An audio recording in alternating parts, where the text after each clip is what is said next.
The Green Bay Packers are playoff bound.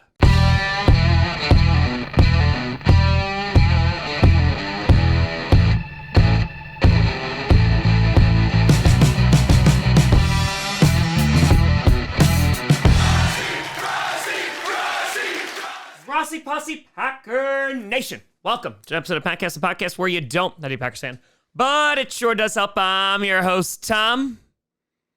I guess that freezer didn't really work well for Spencer Rattler. Grossi, and today we are going to be breaking down the Green Bay Packers victory over the New Orleans Saints with a score of 34-0, which is the first shutout in the 2024 NFL season.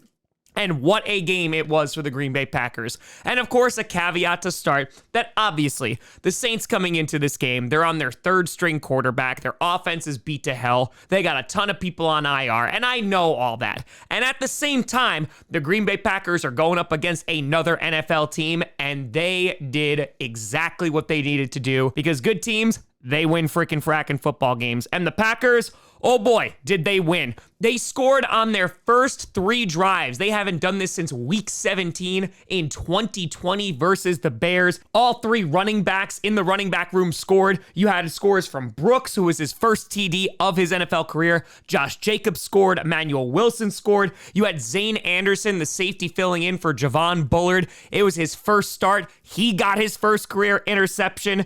And it was just a fantastic night and a chilly Lambeau night. And all 3 phases of the ball just excelled tonight. Jordan Love, 16 for 28, 182 yards, 1 touchdown, 0 sacks. Again, the offensive line gave Jordan Love plenty of time. Also, no interceptions for Jordan Love. This is the 5th straight game that he has not had a turnover. Toyotathon Jordan Love is in full effect. And even though one got tipped at the line and almost intercepted by Saunders, thankfully it fell harmlessly to the ground. Malik Willis even came to this game, went 1 for 2, had a great 34-yard pass to Jaden Reed. Josh Jacobs, 13 for 69, had a touchdown, also 3 for 38 through the air.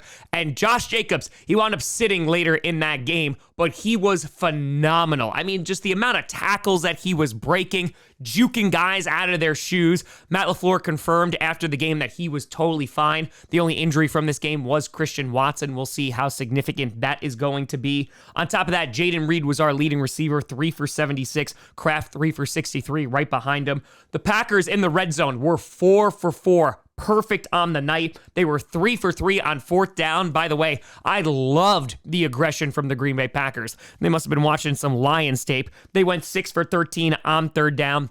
But it wasn't just the offense that was playing really damn well. The defense was phenomenal. Not only pitching a shutout, but Edgerrin Cooper once again leading the team in tackles, also had a tackle for a loss with his 10 tackles, forced 2 turnovers, the 1 interception from Anderson, and of course the fumble as well. And while there were just 3 sacks on the night compared to the 7 they had against the Seattle Seahawks, there was pressure all night on Spencer Rattler as he was running for his life. And the Packers dominated time possession over 37 minutes compared to 22-47 of the Saints. And it wasn't just the defense either, because the special teams, they came in handy as well. Dan Whelan continues to have a phenomenal season, was averaging 46 yards per punt, but McManus went 2 for 2 and even hit a 55-yarder, his second 50-plus yard field goal of the season. I had forgotten that he had hit one against the 49ers for a 51-yarder, and McManus, it's just so nice that we don't have to worry about a kicker, and it's kind of become an afterthought, especially after these last few seasons where we were constantly worried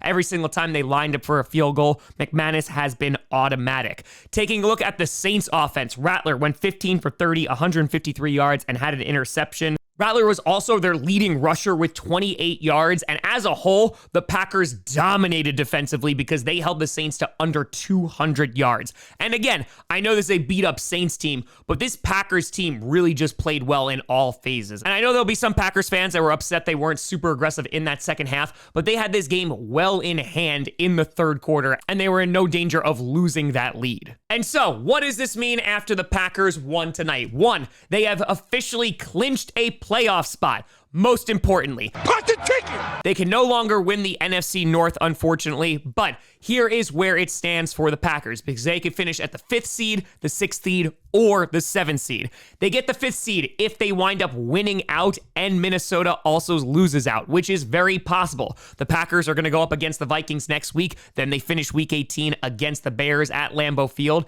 And the Vikings, they don't have an easy rest of their schedule as they play the Packers on Sunday. And of course, week 18, they're going to be playing the Detroit Lions. So if the Vikings lose out, Packers win out, Packers will clinch the 5 seed. The Packers right now are sitting in the 6th seed. They are going to hold on to that if they just win their remaining 2 games. However, they will fall to the 7th seed if the Commanders are able to win out and the Packers lose one of those games. The Packers are currently a half a game ahead of the Washington Commanders, and the Commanders have a better conference record. So if the Packers lose next week or against the Bears and the Commanders win out, the Packers will fall to the 7th seed. They'll have to go on the road for each of their playoff games, which will be a tall task indeed. But the most important thing is the Packers are in the dance. And considering how this team is playing right now, I'm really damn excited. Javon Bullard, Jair Alexander, and Quay Walker were not playing tonight, as well as Evan Williams. However, you didn't really seem to notice considering how dominant the defense was.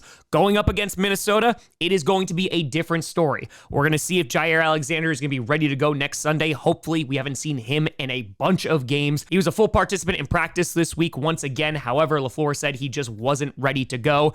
And honestly, I'm okay with them holding him until next week. If he's not ready to go next week, hopefully he'll be ready to go for the playoffs because the Packers will definitely need him when that competition gets a little bit tougher. But overall, I couldn't be happier with the Packers' performance. They've had a pretty damn good season, and right now, they're looking to finish strong just like they did last year. A big game against the Minnesota Vikings is looming. They just flexed that game from the 1 o'clock p.m. Eastern slot to the 4:25, making it America's game of the week. So the entire nation will be watching. I know I will as well. And if they're able to knock down the Vikings, that 5 seed, that will definitely be a possibility. And from there, who knows? Maybe even the Packers will be hosting a playoff game at some point.